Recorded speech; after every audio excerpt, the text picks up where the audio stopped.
இந்த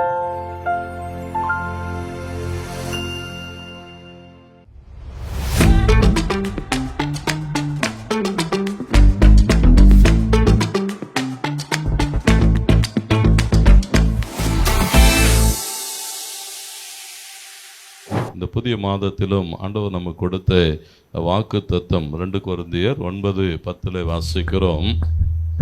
விதைக்கிறவனுக்கு விதையையும் புசிக்கிறவனுக்கு ஆகாரத்தையும் அளிக்கிற தேவன் உங்களுக்கு விதையை அளித்து அதை பெருக பண்ணி உங்கள் நீதியின் விளைச்சலை வர்த்திக்க செய்வார். அல்லேலூயா, அல்லேலூயா.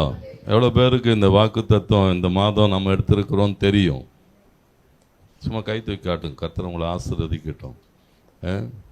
இது அப்படின்னா நீங்கள் என்னென்னா, நம்ம சர்ச் குரூப்பில் அநேகர் இல்லைன்னு அர்த்தம். நீங்கள் என்ன பண்ணணுன்னா, முதல்ல நம்ம சபை குரூப்பில் உங்களெல்லாம் ஜாயின் பண்ண சொல்லுவோம். 2வது 1ஆம் தேதி அதிகாலையில் சபையில் வாக்குத்தத்த ஆராதனை நடக்கு, அதில் கலந்துக்கோங்க. அதே போல் நம்ம ஆராதனை வாக்குத்தத்த ஆராதனையெல்லாம் நேரலையில் யூடியூப்பில் போடுறோம். நமக்குன்னு சர்ச்சுக்குன்னு ஒரு என்ன இருக்கிறது, ஒரு சேனல் இருக்குது. அந்த சேனலை என்ன செய்யுங்க, போய் பாருங்கள். கர்த்தர் நம்மை ஆசீர்வதிப்பார். இந்த மாதம் நமக்கு என்ன வாக்குத்தத்தம்? விதைக்கிறவனுக்கு விதையையும் புசிக்கிறவனுக்கு ஆகாரத்தையும் அளிக்கிறவர் உங்களுக்கு விதையை தந்து அதை பெருக பண்ணி உங்கள் நீதியின் விளைச்சலை வர்த்திக்க செய்வார். ஆமேன், அல்லேலூயா. தேவன் அப்படியே உங்களை ஆசீர்வதிப்பார். ஆண்டவருக்கு மகிமை உண்டாகட்டும். ஒவ்வொரு நாளும் நம்மை ஆசீர்வதிக்கிறவர். விதைகள் நம்முடைய கரங்களிலே கொடுக்கப்பட்டிருக்கிறது. விதைகளை அறிந்து கொள்ளுங்கள், விதைகளின் தன்மைகளை அறிந்து கொள்ளுங்கள், விதைகளை சரியாய் விதையுங்கள். கர்த்தர் உங்களை பெருக பண்ணுவார். தேவனுக்கு மகிமை உண்டாகட்டும். இந்த காலை வேளையில் ஆண்டவர் நம்மோடு கூட பேசும்படியா என்னோடு கூட மத்தேயு எழுதின சுவிசேஷம் 16ஆம் அதிகாரம் 18வது வசனம். மத்தேயு 16:18. மேலும் நான் உனக்கு சொல்லுகிறேன், நீ பேதுருவாய் இருக்கிறாய், இந்த கல்லின் மேல் என் சபையை கட்டுவேன், பாதாளத்தின் வாசல்கள் அதை மேற்கொள்ளுவது இல்லை. ஆமேன், நல்ல ஆமேன், அல்லேலூயா. பாருங்க, ஆண்டவர் சொல்லுகிறவர் சொன்னார், இந்த சபையை ஆரம்பிக்கிற நாளிலே, தேவன் இந்த ஊழியத்திற்காய் அழைத்த நாளிலே, தேவனை மாத்திரம் நம்பி இந்த ஊழியத்திற்குள்ளாய் கடந்து வந்தோம். அன்றிலிருந்து இன்றை வரைக்கும் அவர்தான் நடத்தி கொண்டிருக்கிறார். அன்றிலிருந்து இன்றை வரைக்கும் அவர்தான் மகிமைப்படுகிறார். பாருங்க, வேதம் சொல்லுகிறது, இந்த வார்த்தை ஆண்டவர் பேசுகிற போது சொல்லுகிறார், சபையை நான் கட்டுவேன், இந்த கல்லின் மேல் என் சபையை கட்டுவேன். ஆண்டவர் அவனோடு கூட அங்கே பேதுருவிடத்தில் பேசுகிற போது, நீ பேதுருவாய் இருக்கிறாய். பேதுரு என்று சொன்னால் ஒரு சிறிய கல் என்ற அர்த்தம். நீ பேதுருவாய் இருக்கிறாய். ஆண்டவருக்கு மகிமை உண்டாகட்டும் சொன்னார், அவர் மேல் சபை கட்டப்படும் என்று சொல்லுகிறதை பார்க்கிறோம். இந்த வார்த்தை சொல்லுகிறது, சபையை கிறிஸ்துவே கட்டுகிறார். கர்த்தருக்கு மகிமை உண்டாகட்டும். சபையை கட்டுவார். தேவன்தான் என்ன செய்வாரா, கட்டுவார் என்று சொல்லி தீர்க்க தரிசனமா எசையா 28:16 வாசிக்கிற போது அங்கே போடப்பட்டிருக்கிறது, மூலைக்கல்லாய் இருக்கிற கிறிஸ்து. அவர் சொன்னார், என் சபையை நான் கட்டுவேன். தேவனுக்கு மகிமை உண்டாகட்டும். பாருங்க, சபையை கிறிஸ்துதான் கட்டுகிறார் என்று சொல்லி தீர்க்க தரிசனமாய் கர்த்தராகிய ஆண்டவர் உரைக்கிறார். இதோ அஸ்திபாரமாக ஒரு கல்லை நான் சீயோனிலே வைக்கிறேன், அது பரீட்சிக்கப்பட்டதும் விலையேற பெற்றதும் திட அஸ்திபாரம் உள்ளதுமான மூலைக்கல்லாய் இருக்கும், விசுவாசிக்கிறவன் பதறான். ஆண்டவருக்கு மகிமை உண்டாகட்டும். சபை கிறிஸ்துவாலே கட்டப்படுகிறது. அதை கட்டுகிறதற்கு ஆண்டவர் என்ன செய்கிறாரா, அவரே மூலைக்கல்லாய் இருக்கிறார். ஏசாயா சொல்லுகிற போது சொல்லுகிறான், அந்த மூலைக்கல் எப்படிப்பட்டதுன்னு சொன்னா பரீட்சிக்கப்பட்டது. தேவனுக்கு மகிமை உண்டாகட்டும். அது என்ன செய்யப்பட்டதா, சோதனைகளுக்கூடாக கடந்து போனது. அந்த கல்லை என்ன செய்தாங்களாம், டெஸ்ட் பண்ணி பார்த்துருக்கிறான், அடிச்சு பார்த்துருக்கிறான், உடைச்சி பார்த்துருக்கிறான். கர்த்தருக்கு மகிமை உண்டாகட்டும் சொன்னா, அது எப்படிப்பட்டதான், அநேக பாடுகளுக்கூடாய் கடந்து போனார். அநேக உபத்திரவங்களுக்கூடாக கடந்து போனார், காயப்பட்டார், அவமானப்பட்டார், நிந்திக்கப்பட்டார். தேவனுக்கு மகிமை உண்டாகட்டும். அந்த கல் என்ன செய்யப்பட்டதா? பரீட்சிக்கப்பட்டது என்று எழுதப்பட்டிருக்கிறது. அது மாத்திரமல்ல, அந்த கல் எப்படிப்பட்டதா? விலையேற பெற்றது என்று எழுதப்பட்டிருக்கிறது. அதுக்கு நீங்க விலையே நிர்ணயிக்க முடியாது. ஏன்னு சொன்னா, ராஜாதி ராஜா, கர்த்தருக்கு மகிமை உண்டாகட்டும், தேவகுமாரன், அண்ட சராசரங்களை உண்டாக்கினவர், தம்முடைய ஒரே பேரான குமாரனை என்ன செய்தாரா? உங்களையும் என்னையும் மீட்கும்படி தந்தார் என்று சொல்லப்பட்டிருக்கிறது. விலையில்லாத, விலை மதிப்பு இல்லாத கர்த்தருக்கு மகிமுண்டா. அதெல்லாம் நீங்க இப்படித்தான் இவ்வளவுதான் விலைன்னு என்ன செய்ய முடியாது, நிர்ணயிக்கவே முடியாது. கர்த்தருக்கு மகிமுண்டாட்டம். விலையேற பெற்றதும் அது மாத்திரமல்ல, போடப்பட்டிருக்கிறது திட அஸ்திபாரம் உள்ளது. ஹல்லேலூயா. அந்த கல்லின் மேல் ஒருவன் வீட்டை கட்டுவானானால், அந்த கல்லின் மேல் சபை கட்டப்படுமானால் எதுவும் அதை அசைக்க முடியாது. ஹல்லேலூயா. ஏன்னா திட அஸ்திபாரம் உள்ளதான மூலைக்கல் என்று எழுதப்பட்டிருக்கிறது. ஆண்டவருக்கு மகிமை சொல்லுகிறார், என் சபையை நான் கட்டுவேன், அவரே மூலைக்கல். 1 பேதுரு 2 வாசிக்கிற போது 4வது வசனத்திலிருந்து அங்கே பேதுரு சொல்லுகிற போது சொல்லுகிறார், மனுஷரால் தள்ளப்பட்டதாயினும் தேவனால் தெரிந்து கொள்ளப்பட்டதும் விலையேற பெற்றதுமாயிருக்கிற ஜீவனுள்ள கல்லாகி அவர். பாருங்க, இங்க சொல்லுகிற போது அந்த கல் என்ன செய்யுமா? உயிருள்ள கல் என்று சொல்லப்பட்டிருக்கிறது. அல்லேலூயா. அது பேசுகிற கல், பரிந்து பேசும். கர்த்தருக்கு மகிமை உண்டாகட்டும். ஒரு ஜீவனுள்ள கல். கர்த்தருக்கு மகிமையாக அவரோடு கூட சேர்ந்து நாம் என்ன செய்யப்படுகிறோமா? ஆவிக்கேற்ற மாளிகையாக கூட்டி கட்டப்பட்டு வருகிறீர்கள் என்று அப்போஸ்தலனாகிய பேதுரு பதிவு செய்கிறார். நல்லா கவனிங்க, தேவன் என்ன எதிர்பார்க்கிறான்னு சொன்னா, ஒவ்வொரு நாளும் தெரிந்து கொள்ளப்பட்டது, விலையேற பெற்றது அந்த கல்லின் மேலே விசுவாசமாய் இருக்கிறவே பதறுகிறது இல்லை. பேதுரு சொல்லுகிறார், அந்த கல்லின் மேல் விசுவாசமாய் இருக்கிறவே வெட்கப்படுவதில்லை. கர்த்தருக்கு மகிமை. ஒவ்வொரு நாளும் நீங்கள் அதை சார்ந்து கொள்ளுகிற போது, நீங்க அவரை சார்ந்து கொண்டா அந்த கல் எப்படிப்பட்ட கல்லா? உங்களுக்கு விலையேற பெற்ற கல்லா இருக்கும், திட அஸ்திபாரம் உள்ள கல்லா இருக்கும். அதை விசுவாசிக்கிற போது நீங்க என்ன செய்ய மாட்டீங்க? வெட்கப்பட மாட்டீங்க. அதை விசுவாசிக்காதவர்களுக்கு பேதுரு சொல்லுகிற போது தொடர்ந்து கீழே சொல்லுகிறான், மூலைக்கல்லாகி அந்த கல் இடறுகிறதற்கு ஏதுவான கல்லும் விழுகிறதற்கு ஏதுவான கண்மலையும் ஆயிற்று. ஆண்டவருக்கு மகிமுண்டா. நல்ல கவனிங்க, சபையை தேவன் தான் கட்டுகிறார். அவராலே அன்றி ஒருவரால் என்ன செய்ய முடியாது? சபையை கட்ட முடியாது. அப்போஸ்தலர் 2:47 சொல்லுகிறது, அவர்கள் தேவனை துதித்து ஜனங்கள் எல்லாரிடத்திலும் தயவு பெற்று இருந்தார்கள், ரட்சிக்கப்படுகிறவர்களை கர்த்தர் தான் அனுதினமும் சபையிலே சேர்க்கிறார். ஏன்னா சபை அவருடையது. தேவனுக்கு மகிமை சொல்லுகிறார், நான் தான் கட்டுவேன்னு சொன்னார். சங்கீதம் 118:22 சொல்லுகிறது, வீடு கட்டுகிறவர்கள் ஆகாதென்று தள்ளின கல் என்ன செய்யப்பட்டதா? மூலை கல்லாயிற்று. அது நமக்கு எப்படி இருக்கிறதா? நம்முடைய கண்களுக்கு ஆச்சரியமாய் இருக்கிறது. இயேசு பாருங்க, அவர் சொல்லுகிறார், நான் கட்டுவேன் என்று சொன்னால் அவர் கட்டுகிறதை பார்க்கிறோம். அவரால் அன்றி வேறு ஒருவரால் என்ன இல்லையா? ரட்சிப்பு இல்லை என்று எழுதப்பட்டிருக்கு. அப்போஸ்தலர் 4:11-12 வசனங்கள் சொல்லுகிறது, வீடு கட்டுகிறவர்களாகிய உங்களால் அற்பமாய் எண்ணப்பட்ட அவரே மூலைக்கு தலைக்கல்லானார், அவராலே அன்றி. பாருங்க, சபை அவராலே அன்றி என்ன செய்யப்படுகிறதில்ல, வேறு ஒருவராலும் கட்டப்பட முடியாது. அவர் சொல்லுகிறார், நான் தான் சபையை கட்டுகிறேன். கர்த்தருக்கு மகிமை உண்டாகட்டும். ஒவ்வொரு நாளும் ஆண்டவர் பேசுகிற போது நிரம்பி வடிகிற ருசியுள்ள திராட்சை ரசத்தை தேவன் அங்கே என்ன செய்கிறாரா? உருவாக்குகிறார். ஒரு 5 அப்பம் 2 மீனை கொண்டு 1000 பேருக்கு மேலே போஷிக்கிறார். இப்படி அநேக அற்புதங்கள். ஏன் சொன்னா, தேவன் குறைவுகளை நிறைவாக்குகிறவர். ஒவ்வொரு நாளும் தேவ பிள்ளைகளுடைய வாழ்வில் சபை, நீங்க தேவனோடு கூட வருகிற போது அருமையான சாட்சியை கேட்டோம். ஏன் சொன்னா, நீங்க தேவனோடு கூட சரியாய் நடக்கிற போது உங்கள் குறைவுகளை எல்லாம் அவர் என்ன செய்வாரா? கிறிஸ்து இயேசுவுக்குள் ஆண்டவர் பாருங்க மகிமையானவைகளை செய்வார். இங்கே சொல்லுகிறார், கட்டுகிறது நான் தான் கட்டுவேன் சபையை. அது மாத்திரமல்ல, அந்த சபை யாருடையதுன்னு சொன்னார்? என்னுடையது. தேவனுக்கு மகிமுண்டான இங்கே போடப்பட்டிருக்கிறது. கிறிஸ்து எப்படி இருக்கிறார்? சபைக்கு தலையாயிருக்கிறார். எபேசியர் 5:23 அப்படித்தான் சொல்லுகிறார். கிறிஸ்து சபைக்கு தலையாயிருக்கிறார். ஒவ்வொரு நாளும் நீங்க கவனிங்களேன், கிறிஸ்து சபைக்கு தலையா இருந்தா நாமெல்லாம் யாரா இருக்கிறோமோ அவருடைய சரீரத்தினுடைய அங்கங்கள், தேவனுக்கு மகிமை உண்டாகட்டும், எல்லாரும் அவருடைய அவயங்கள் தான். கர்த்தருக்கு மகிமை உண்டாடப்ப அவயங்கள் என்ன செய்யணும்னு சொன்னா, இந்த தலை சொல்றதை கேட்கணும். தலை சொல்றதை கொஞ்சமாவது கேட்கணும். தலைக்கு என்ன செய்யணும்? கொஞ்சமாவது கீழ்ப்படியணும். கர்த்தருக்கு மகிமை உண்டாட சொல்லுகிறார், என்னுடைய சபை. அந்த சபைக்கு பிரதானமான நோக்கங்கள், கிறிஸ்து இயேசுனுடைய சபைக்கு பிரதானமான நோக்கங்கள் என்ன சொன்னா, முதல் நோக்கம் சபையின் மூலமாய் தேவன் மகிமைப்பட வேண்டும். இன்னைக்கு இப்படி ஒரு சபையாய் நாம கூடி வந்திருக்கிறோம்னு சொன்னா, இங்கே தேவன் என்ன செய்ய வேண்டி இருக்கிறதா?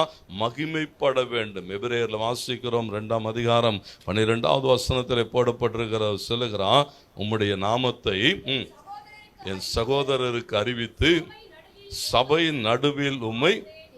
பாருங்களேன், சபையினுடைய பிரதான நோக்கம் தேவனை ஆராதிப்பது, தேவனுக்குரிய மகிமையை செலுத்துவது, ஆண்டவரை உயர்த்துவது. ஏன் சொன்னா, தேவனுடைய எதிர்பார்ப்பு. நீங்க யாத்திராகமம் 4:23, 22, 23 வாசிக்கிற போது ஆண்டவர் மோசேயினிடத்துல பேசுகிறார். மோசே போய் பார்வோனிடத்துல பேசுகிற போது ஒரே ஒரு வார்த்தை தான் சொல்லுகிறார், இஸ்ரவேல் என்னுடைய வாசிங்க 22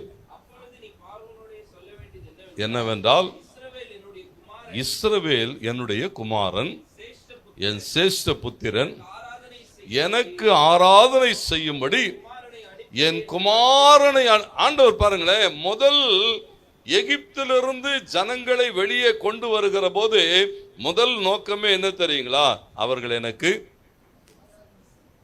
தேவன் உங்களை என்னை ஏன் வெளியே கொண்டு வந்திருக்கிறான் சொன்னா, நம் மூலமாய் தேவன் மகிமைப்பட வேண்டும். நம் மூலமாய் தேவன் என்ன செய்யப்பட வேண்டுமா? உயர்த்தப்பட வேண்டும். ஆராதனை, ஆண்டவருக்குரிய ஆராதனை செலுத்தணும். அப்போ ஒரு சபையாய் நாம் கூடி வருகிறதனுடைய நோக்கமே தேவனை ஆராதிப்பது. அப்போ ஆராதிக்கிறதுக்கே வரலன்னு சொன்னா நீங்க என்ன செய்யலன்னு அர்த்தம்? தேவனுடைய நோக்கத்தை நிறைவேற்றுகிறதுல குறைவுபட்டு இருக்கிறோம். ஆராதனைன்னா 8 மணிக்கு, ஆராதனைன்னா 8 மணிக்கு என்ன செய்யணுமா? வந்துடணும். எத்தனை மணிக்கு வந்துடணும்? 8 மணிக்கு ஆராதனை. ஏன்னா சபையினுடைய நோக்கம், தேவனுடைய நோக்கம் பாருங்களேன். அது சொல்லுகிறார், எனக்கு ஆராதனை செய்யும்படி என் குமாரனை. பாருங்க, சபை என்றால் எக்லீசியா என்று பொருள். எக்லீசியா என்று சொன்னால் வெளியே அழைக்கப்பட்டவர்கள் என்று பொருள். எதுக்காக வெளியே அழைக்கப்பட்டிருக்கிறோமா? பாவத்திலிருந்து, சாபத்திலிருந்து, நித்திய ஆக்கினையிலிருந்து தேவன் நம்மை வெளியே கொண்டு வந்திருக்கிறான் சொன்னா, ஒரே ஒரு நோக்கம், நம் மூலமாய் அவர் மகிமைப்பட வேண்டும், அவர் ஆராதிக்கணும். சங்கீதம் 68:26 வாசிக்கிறோம். வாசிங்கள். சங்கீதம் 68:26. இஸ்ரவேலின் ஊற்றிலிருந்து தோன்றினவர்களே, சபைகளின் நடுவே ஆண்டவராகிய தேவனை ஸ்தோத்திரியுங்கள். அப்போ சபையினுடைய நோக்கத்தை அறிந்து கொள்ளணும். நான் சபையில இருக்கிறேன், கர்த்தர் என்னை கொண்டு வந்து சபையில விட்டுருக்கிறான்னு சொன்னா, என்னுடைய வேலை என்னன்னு சொன்னா தேவனை ஆராதிப்பது, தேவனுக்குரிய மகிமை செலுத்தணும். அப்போ ஆராதிக்கணும்னா என்ன செய்யணும்? ஆராதனை முடிஞ்சவொடனே காணிக்க நேரத்துக்கு வரக்கூடாது. வந்தீங்கன்னா ஒன்று அதனால என்ன இல்லை, ஒரு பிரயோஜனமும் இல்லை அப்படின்னு அர்த்தம். ஆண்டவரை ஆராதிக்கணும்னு சொன்னால் ஆராதனைக்கு சரியாய் தேவனுக்கு மகிமை உண்டாடு ஒவ்வொரு நாளும். பாருங்க, அந்த நோக்கம் ஆண்டவர் எதிர்பார்க்கிறார். இஸ்ரவேலின் ஊற்றிலிருந்து தோன்றினவர்களே, சபைகளின் நடுவே என்ன செய்யுங்க? தேவனை உயர்த்துங்கள், தேவன் மகிமைப்படணும்.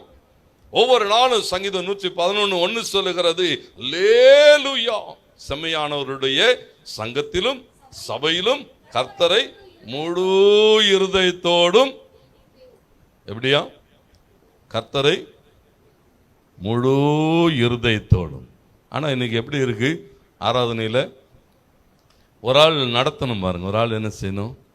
பாடுங்க, துதிங்க, நன்றி சொல்லுங்க, சோத்திரம் பண்ணுங்க, இதெல்லாம் சொன்னாதான். கவனிக்கிறீங்களா? சொன்னாதான் என்ன செய்வாங்க?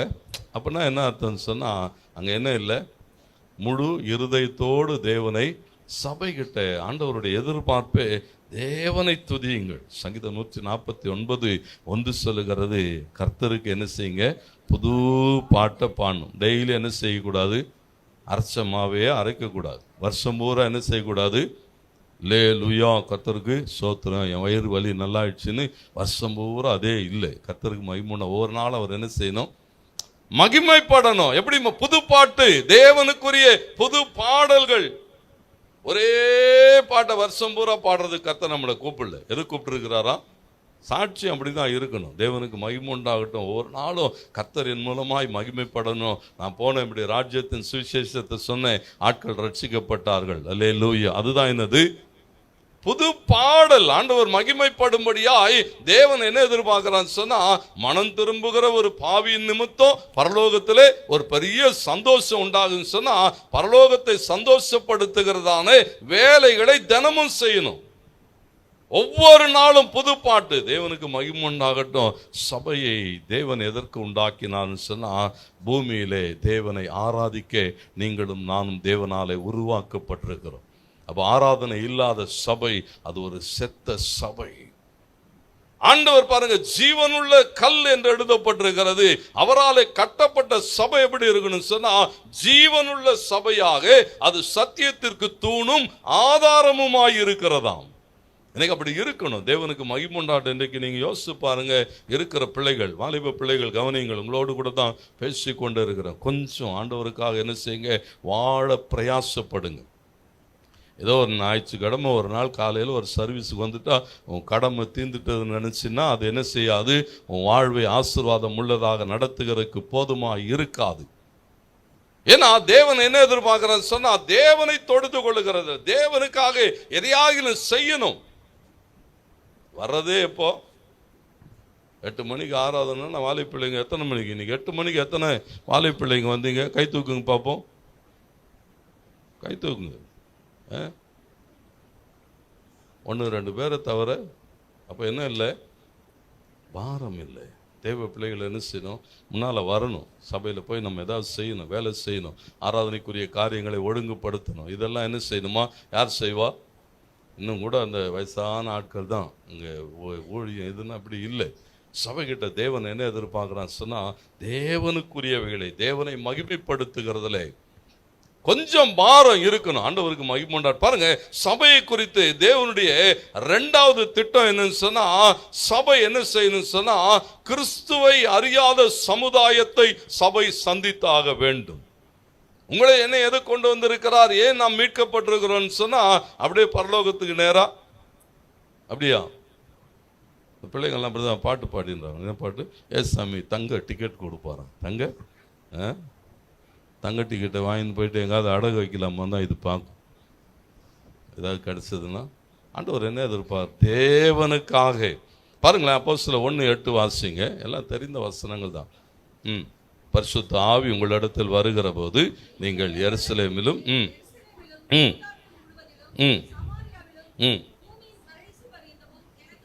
பாருங்களேன், தேவன் என்ன எதிர்பார்க்கிறான்னு சொன்னா, ரட்சிக்கப்பட்டு தேவனாலே மீட்கப்பட்டிருக்கிறோம், தெரிந்து கொள்ளப்பட்டிருக்கிறீர்கள். அப்ப நீங்க என்ன செய்ய வேண்டி இருக்கிறதா? தேவனை குறித்து போய் சொல்லணும். சாட்சிகளாய் இருப்பீர்கள். அப்படின்னா என்ன சாட்சி? ஆண்டவர் நம்முடைய வாழ்வில் இவைகளை செய்திருக்கிறேன், நான் ஆண்டவர்கிட்ட இவைகளெல்லாம் பெற்று இருக்கிறேன், இவைகளுக்கு நான் சாட்சியா இருக்கிறேன். ஒன்றுமில்லாத என்னை தேவன் இவ்வளவாய் தூக்கி சுமந்து வந்திருக்கிறார், நான் தேவனுக்கு சாட்சியாய் இருக்கிறேன். முதல் பாருங்க, அங்கே போடப்பட்டிருக்கிறது, நீங்கள் பலனடைந்து எருசலேமிலும். நல்லா கவனிங்க, எருசலேம் எது? அது தேவ பிள்ளைகள் தேவனோடு கூட இருக்கிற உறவின் அடையாளம். முதல்ல எங்க சாட்சியா இருக்கணுமா? மனசாட்சிக்கு. எதுக்கு சொல்லுங்க? எருசலேம்னா என்னது? தேவனுக்கும் நமக்கும் இருக்கிற உறவு. ஆண்டவரோடு கூட எனக்கு இருக்கிற உறவிலே, ஆண்டவரோடு கூட நான் தேவனோடு கூட நடக்கிறதிலே, தேவனுக்கு எனக்கும் இருக்கிறதான அந்த உறவிலே நான் எப்படி இருக்கிறேன்? ஆண்டவருக்கு முன்பதாக சாட்சி சொல்லுகிறதிலே, கர்த்தருக்கு மகிமையாய் நிற்பதிலே, வாழ்கிறதிலே நான் முதல்ல எங்க இருக்கணுமா? எருசலேமிலே. நீங்க யோசிச்சு பாருங்க, உங்களுக்கும் தேவனுக்குமான உறவு எவ்வளவு இருக்கு, எவ்வளவுக்குள்ளே நடந்து போகிறீர்கள். தனிப்பட்ட ஜெப வாழ்க்கை, தனிப்பட்ட வேத வசனம், தனிப்பட்ட ஊழியம் என்ன செய்றீங்க? ஏன்னா ஆண்டவர் என்ன எதிர்பார்க்கிறார் சொன்னா, சபை 27 ஆண்டுகளை கடந்து வந்திருக்கிறது என்பது ஒரு பெருமை அல்ல. ஆண்டவருக்கு மகிமை உண்டாகட்டும். இருக்கிற ஆடுகள் எத்தனை குட்டி போட்டிருக்கிறது சுலமித்தி நீங்க இதுல எல்லாம் உன்னத பாட்டில் வாசிங்கன்னா, குளித்து விட்டு கரையேறுகிறவைகளில் ஒன்றும் மலடாயிராமல் எல்லாம் இரட்டை குட்டி என்றவைகளாயிருக்கிறதா. ஒன்னும் மலடு இல்லை. ஆனா இன்னைக்கு யோசிச்சு பாருங்க, இன்னைக்கு எப்படி இருக்கிறது சபை, எப்படி இருக்கிறது, உனக்கும் தேவனுக்குமான உறவு எப்படி இருக்கிறது. எருசலேமிலே நீ முதல்ல சாட்சி, சபையில எவ்வளவு பேர் சாட்சி, ஒருவருக்கு ஒருவர் எப்படி இருக்கிறோம், அன்பா இருக்கிறோமோ, எவ்வளவு ஐக்கியப்படுகிறோம், எப்படி ஏன் இதுக்கெல்லாம் இப்படி ஒருங்கிணைந்த ஆராதனையா வைக்கிறோம்னு சொன்னா, முதல் ஆராதனைக்கு ஒரு ஆட்கள் அப்படியே வந்துட்டு போறாங்க, ரெண்டாவது ஆராதனைக்கு ஒருத்தங்க வராங்க, யாரோடும் கூட எந்த உறவும் இல்லை. அப்ப இப்படி ஒரு ஐக்கியத்தை வச்சா என்ன செய்யலாம், கூடி பேசி உட்கார்ந்து எதுக்கு சாப்பாடு போடுறோம், நல்ல நேரம் எடுத்து சாப்பிட்டு ஒரு ஃபெலோஷிப் பண்ணிட்டு போனோம். இதோ சகோதரர்கள் ஒருமித்து வாசம் பண்ணுகிறது எத்தனை நன்மையும் இன்பமாயிருக்கிறது, அங்கே என்றென்றைக்கும் ஆசீர்வாதத்தையும் ஜீவனையும் கட்டளை இடுகிறார். இங்க இருக்கிறதுங்களா எப்படி தெரியுங்களா, இந்த ஸ்கூல்ல பெல் அடிச்ச உடனே பைய தூக்கின்னு ஓடும் பார்த்தீங்களா, அப்படி ஓடுற ஒரு கூட்டம். வெக்கமா இல்ல நமக்கு? எதுக்கு வரும்? சபை தேவனுடைய சரீரம்னு சொன்னா ஒவ்வொரு அவயமும் ஒவ்வொன்றோடு கூட இணைக்கப்பட்டிருக்கணும். எருசலேமில் எப்படி இருக்கிற சண்டை, ஒன்றுத்துக்கு ஒன்று சண்டை, இதோடு கூட அது நான் பேச மாட்டேன், அதோடு கூட அது பேசாது, ஒன்றை ஒன்று பார்க்காது, ஒன்னோட ஒன்று சேராது, எல்லாம் எப்படி இருக்குமா, ஆளுக்கு ஒரு பக்கம் அப்படியே நெல்லிக்காய் மட்டும் ஓடுறதுக்கு இல்லை. சபை தேவன் என்ன எதிர்பார்க்கிறான்னு சொன்னா, எருசலேமில் எப்படி இருக்கிறாய், மாற்றணும், நம்மளை மாற்றிக்கணும். கர்த்தருக்கு மகிமை உண்டாகட்டும், நான் தேவனுடைய பிள்ளை ஆயிட்டேன், கர்த்தருக்கு மகிமை உண்டாகட்டும். அவர் என்ன செய்யற, ஒருவன் கிறிஸ்துவுக்குள் இருந்தால் ஒரு கேள்வி கேட்கணும், கண்ணாடிக்கு முன்னாடி போய் நின்று கேட்கணும், படைச்செல்லாம் ஒழிந்து போயிட்டதா, புது சிருஷ்டியா மாறிட்டியான்னா என்ன சொல்லும் கண்ணாடி? கண்ணாடி பொய் சொல்லாது. கண்ணாடி என்ன செய்யாது, உள்ளதை உள்ளபடி தான் சொல்லும். கண்ணாடி பொய் சொல்லுமா? கண்ணாடி முன்னாடி போய் நின்று நீங்க சொன்னா சிரிக்கும். ஏன்னா பாருங்களேன், நம்ம எப்படி இருக்கோம்னா எருசலேமிலே. ரெண்டாவது கவனிங்க, அங்கே சொல்லப்பட்டீங்கள் பலன் அடைந்து எருசலேமிலும் யூதேயா. யூதேயா எது? தன்னுடைய உறவுகள், தன்னுடைய குடும்பம், சொந்தம், மாமன், மச்சான், அக்கா, அண்ணி, அப்ப எல்லா குடும்பங்கள்ல போய் நீங்க சொல்லுங்க, என்ன சொல்லுங்க, ஐயோ இது ஒரு ஒழுங்கு, இது சொல்ல வந்துச்சு நமக்கு, சொல்லுவாங்களா இல்லையா? நீங்க போய் சொன்னீங்கன்னா என்ன சொல்லுவாங்க? அப்படி சொல்ல மாட்டாங்க பாஸ்டர்னா, நீங்க கர்த்தராலே ஆசீர்வதிக்கப்பட்டவர்கள். ஏன்னா நம்ம போய் சொல்லணும் பாருங்க, நம்ம போய் சொன்ன என்ன சொல்லுவாங்க, நீங்க உங்களை நீங்களே உய்த்து ஆராய்ந்து பார்க்கணும். போய் ஒரு சொந்தக்காரங்கிட்ட போய், உறவுகள் கிட்ட போய், நீங்க ஆண்டவரை ஏத்துக்கோங்க, ஆண்டவர் நல்லவர், ஆண்டவர் இப்படி எல்லாம் நடத்துவார், பாவங்களை விட்டு சாபங்களை விட்டு நம்ம எல்லாம் கழிவெடுத்து சுத்திகரிப்பார்னு சொன்னா என்ன சொல்லுவாங்க? அதுக்கு நாம பாத்திரவானா இருக்கிறோமா? போய் நின்று சொன்னா என்ன சொல்லுவாங்க? இதுவே இன்னும் மனம் திரும்பல, இதுவே இன்னும் என்ன செய்யல, இங்க போய் அங்க கோல் மூட்டுது, இங்க இருந்து அதை சொல்லுது, இதை விட்டு வெளியே வரல, இப்படியெல்லாம் இருந்தால் என்ன செய்ய முடியாது. கவனிக்கிறீங்களா? நம்மோட கூட தான் பேசிக்கிட்டு என்ன கர்த்தர் நல்லவர், ஆமென், அல்லேலூயா. ஏன்னா தேவனுடைய எதிர்பார்ப்புகளை நிறைவேற்றணும். சபையினுடைய நோக்கம் என்னன்னு சொன்னா, நீங்க என்ன செய்ய வேண்டி இருக்கிறதா, எருசலேமிலும் யூதேயாவிலும், அதுக்கப்புறம் தான் எங்க தேவன் அறியாத புறஜாதிகள் கிட்ட போய் இயேசு நல்லவர்னு எப்போ சொல்ல முடியும் தெரியுங்களா? நீங்க இங்க இந்த 2 இடத்துல பர்ஃபெக்டா நின்னுட்டீங்கன்னு சொன்னா 3வது இடத்துல தைரியமாய் சொல்லுவீங்க. ஏன் இப்ப சொல்ல முடியலன்னா, இந்த 2 இடத்துல தோற்று போய் இருக்கிறோம். சபை ஏன் ஊழியம் செய்யல, சபை ஏன் மலடா இருக்கிறது, சபை ஏன் புதிய ஆத்துமாக்களை பெற்று போடலன்னு சொன்னா, இங்கே எருசலேமிலும் யூதேயாவிலும் என்ன செய்கிறது சொன்னா குறைவுபட்டு இருக்கிறது. தேவாவியானவர் பேசுகிறதை நான் பேசுகிறேன். ஆண்டவருக்கு மகிமை உண்டாகட்டும். ஏன்னா இதெல்லாம் என்னோட நோட்ஸ்ல இல்லை. கர்த்தருக்கு மகிமை உண்டாகட்டும். கர்த்தர் உங்களோடு கூட பேசிக்கொண்டு இருப்பார். ஆனால் நாம் என்ன செய்ய வேண்டும்? சரி பண்ணி கொள்ள வேண்டும். சமாரியாவிலே தேவனை அறியாத மக்கள், நியாய தீர்ப்பின் பள்ளத்தாக்கிலே ஜனங்க எவ்வளவா இருக்கிறாங்களா? திரளாக இருக்கிறார்கள். கொத்து கொத்தாய் ஜனங்கள் என்ன செய்து கொண்டு இருக்கிறார்கள்? நரகத்தை நோக்கி ஓடிக்கொண்டு இருக்கிறார்கள். ஆண்டவருக்கு மகிமை உண்டாகட்டும். நீங்க யோசிச்சு பாருங்க, ஏராளமா இங்க என்ன மீந்து இருக்கிறதா? இயேசுவின் ரத்தமும் அப்பமும் மீந்திருக்கிறது. வெளியே கோடா கோடியான ஜனங்கள் என்ன செய்கிறார்கள்? நியாய தீர்ப்புக்கு காத்திருக்கிறார்கள். இங்கே நியாய தீர்ப்பிலிருந்து தப்புவிக்கிறதான கிறிஸ்துவின் ரத்தமும் சரீரமும் வைக்கப்பட்டிருக்கிறது. இவைகள் மீந்திருக்கிறது, ஆட்கள் இல்லை.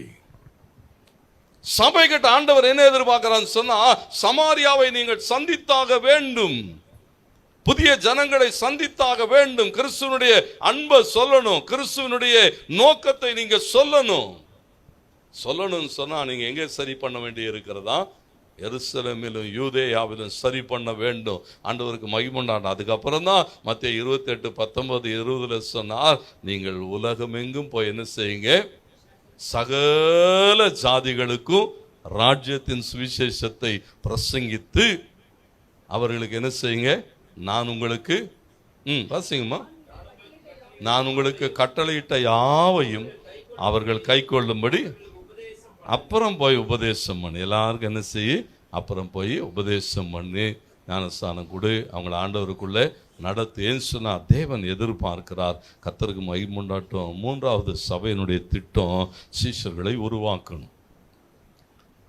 ஆத்ம ஆதாயம் ஒன்று, சீஷர்களை உருவாக்கணும். எபேசியர் 4:11 வாசிங்க. எபேசியர் 4:11 வாசிக்கிறோம். நாம் 11 நாம் அனைவரும் விசுவாசத்திலும் அறிவிலும் ஒருமனப்பட்டவர்களாகி கிறிஸ்துவனுடைய நிறைவான வளர்ச்சியையும் பூரண புருஷராகும் வரைக்கும். பாருங்க, சபையினுடைய வேலை என்னன்னு சொன்னா, தொடர்ந்து நீங்க அதுல வாசித்துக் கொள்ளுங்கள். அந்த கிறிஸ்துவனுடைய பூரண அந்த நிறைவு இருக்கு பார்த்தீங்களா, அதுக்கு நாமும் வளரணும், மற்றவங்களை என்ன செய்யணுமா?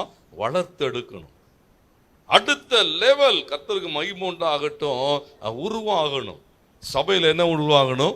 ஊழியர்கள் உருவாகணும், சீஷர்கள் உருவாகணும், ஊழியம் செய்கிற ஆட்கள் உருவாகணும். வாலிப பிள்ளைகளாக என்ன செய்யணும்? எழும்பணும். ஆண்டவருக்கு மகிமுண்டா தேவனுக்காக என்ன செய்யணும்? எழும்பணும். நம்ம ஆட்கள்லாம் எப்படின்னு சொன்னால், எல்லாம் ஆடி முடிஞ்சு ஓஞ்சி இனி ஒன்றுமே செய்ய முடியாதுன்னும் போது ஊழியத்துக்கு ஒப்பு கொடுக்குறேன் பாஸ்டர், உன்னை என்ன பண்ண வச்சுக்கிட்டு ஓடுகிற நேரங்களில் பலன் இருக்கிற போது கர்த்தருக்காக என்ன செய்யணுமா? ஓடணும். சீஷர்களை உருவாக்க வேண்டும். அதுக்காக தான் ஆண்டவர் என்ன வைத்திருக்கிறாரா? அதற்காக சபையிலே அவர் அப்போஸ்தலர்களையும் வாசிங்க அடுத்த வசனம் 13 தீர்க்கதரிசிகளாகவும் சிலரை சுவிசேஷகராகவும் சிலரை மேய்ப்பராகவும் போதகராகவும் அப்போ சபையில் இந்த ஊழியங்களை ஏற்படுத்தும். எல்லா ஊழியமும் இருக்கணும். சபைன்னு சொன்னா அதுல என்ன இருக்கணுமா? தீர்க்கதரிசி இருக்கணும், மேய்ப்பன் இருக்கணும், போதகன் இருக்கணும், ஆண்டவருக்கு மகிமை உண்டாகட்டும் அப்போஸ்தலர்கள் இருக்கணும், ராஜ்யத்தின் சுவிசேஷத்தை அறிவிக்கிற சுவிசேஷகர்கள் இருக்கணும். ஆனா இங்க என்ன இருக்கு? எல்லாம் விசுவாச மக்கள். எல்லாம் யாரு? கர்த்தருக்கு மகிமை உண்டாகட்டும். சபையினுடைய நோக்கத்தை அறிந்து கொள்ளுங்கள். ஏன்னு சொன்னாரு, என் சபை நான் கட்டுவேன், என் சபை நான் கட்டுவேன். கடைசியை ஒன்று சொல்லி முடிக்கிறேன். அங்கே மத்தேயு 16 வாசிக்கிற போது சொல்லுகிறார், என் சபையை நான் கட்டுவேன், பாதாளத்தின் வாசல்கள் அதை மேற்கொள்ளாது. பாருங்களேன், தேவன் சொல்லுகிற போது சொல்லுகிறார், சபை தேவனுடையது, சபையை தேவனே கட்டுகிறார். இந்த வார்த்தை சொல்லுகிறது, சபையை அதாவது நம்மை தேவனே என்ன செய்கிறாரா? பாதுகாக்கிறார் என்று எழுதப்பட்டிருக்கிறார். ஆண்டவருக்கு மகிமை உண்டாட்ட சபை தேவனாலே பாதுகாக்கப்படுகிறது. தேவனுடைய சபையாய் நாம் கூடி வந்திருக்கிறோம் சொன்னா கர்த்தர் நம்மை பாதுகாக்கிறார். எஸ்தர் 6:13 பாருங்க, ஆமான் வந்து தன் மனைவி ஆகிய சிரேஷிடத்தில் பேசுகிற போது அநேக காரியங்களை சொல்லும் போது அவன் மனைவி என்ன தெரியுமா சொல்லுவான்? ஒரே ஒரு வார்த்தை தான் சொல்லுவான், அவன் ஆண்டவர் பிள்ளைன்னு சொன்னா அவனுக்கு முன்னால நீ தாழ்ந்து போவ, அவனால உன்னை என்ன செய்ய முடியாது, அவனை உன்னால் மேற்கொள்ள முடியாது. ஏன்னா தேவ பிள்ளைகளுக்கு தேவன் கொடுத்திருக்கிற அதிகாரம். எஸ்ஐயா 2:2 சொல்லுகிறது, மீகா 4:1-2 சொல்லுகிறது, கடைசி நாட்களில் கர்த்தருடைய ஆலயமாகிய பர்வதங்களின் கொடுமுடிகளுக்கு மேலாக உயர்த்தப்படும். தேவனுக்கு மகிமை எல்லாவற்றுக்கும் மேலாக என்ன செய்யுமா? தேவனுடைய ஆலயம் உயர்த்தப்படும். தலான ஜாதிகள் என்ன செய்வார்களாம்? அந்த தேவ சமூகத்தை தேடி ஓடி வருவார்கள் என்று எழுதப்போ என்ன சொன்னா, அந்த சபையினுடைய அதிகாரம் பாதுகாக்கிற தேவன். கர்த்தருக்கு மகிமை. ஒவ்வொரு நாளும் கூட இருந்து பாதுகாப்பார். ஏசாயா 42:13 சொல்லுகிறது, கர்த்தர் பராக்கிரமசாலியை போல புறப்பட்டு யுத்த வீரனை போல முழங்கி கர்ஜித்து அவர் என்ன செய்வாராம், பயங்கர வைராகியத்தோடு கூட தம்முடைய சத்துருக்களை. சபை ஒன்றும் என்ன செய்ய முடியாதான், சபையை ஒன்றும் மேற்கொள்ள முடியாது. ஏன்னா தேவன் என்ன செய்வாரா, சபைக்கு விரோதமாக எழும்புகிறவைகளை தேவன் மேற்கொள்ளுவார். எரேமியா 1:19 சொல்லுகிறது, அவர்கள் உனக்கு விரோதமாக யுத்தம் பண்ணுவார்கள், ஆனாலும் உன்னை மேற்கொள்ள மாட்டான், உன்னை ரட்சிக்கும்படிக்கும். பாருங்க, ஆண்டவர் சார் நான் உன் கூட இருக்கிறேன். எரேமியா 15:20 அப்படித்தான் சொல்லுங்க, உன்னை இந்த ஜனத்துக்கு எதிரே வெண்கல அலங்கமாக்குவேன். எவ்வளவுனா ட்ரை பண்ணுவான், ஆனா என்ன செய்ய முடியாது, உன்னை மேற்கொள்ள முடியாது. பாருங்க, சபை ஒரு பெரிய பாதுகாப்பு வளையத்துக்குள்ளாய் வைக்கப்பட்டிருக்கிறது.